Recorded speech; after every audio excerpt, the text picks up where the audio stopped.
நீதி உரிமை செய்திகளுக்காக நான் உங்கள் ராஜேஷ்.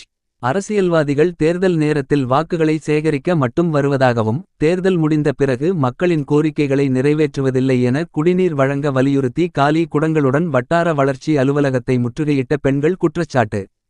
தர்மபுரி மாவட்டம் அரூர் அடுத்த எட்டிப்பட்டி கிராமத்தில் சுமார் 100க்கும் மேற்பட்ட குடும்பத்தினர் வசித்து வருகின்றனர். 4 வருடத்திற்கு மேலாக இப்பகுதியில் பஞ்சாயத்து நிர்வாகம் சார்பில் வழங்கப்படும் குடிநீர் முறையாக வழங்கவில்லை.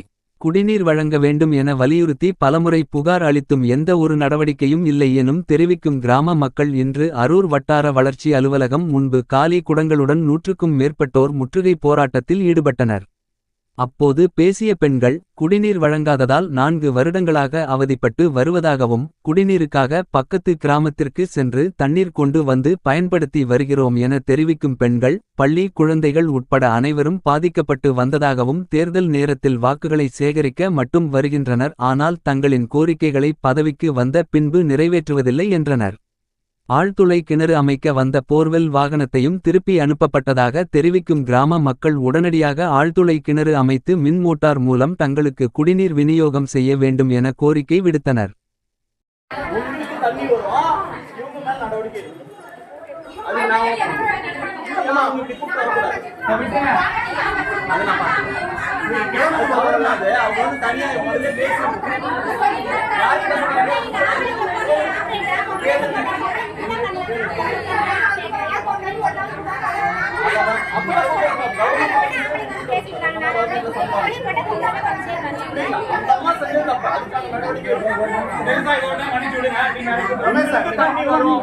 அவங்க பண்றது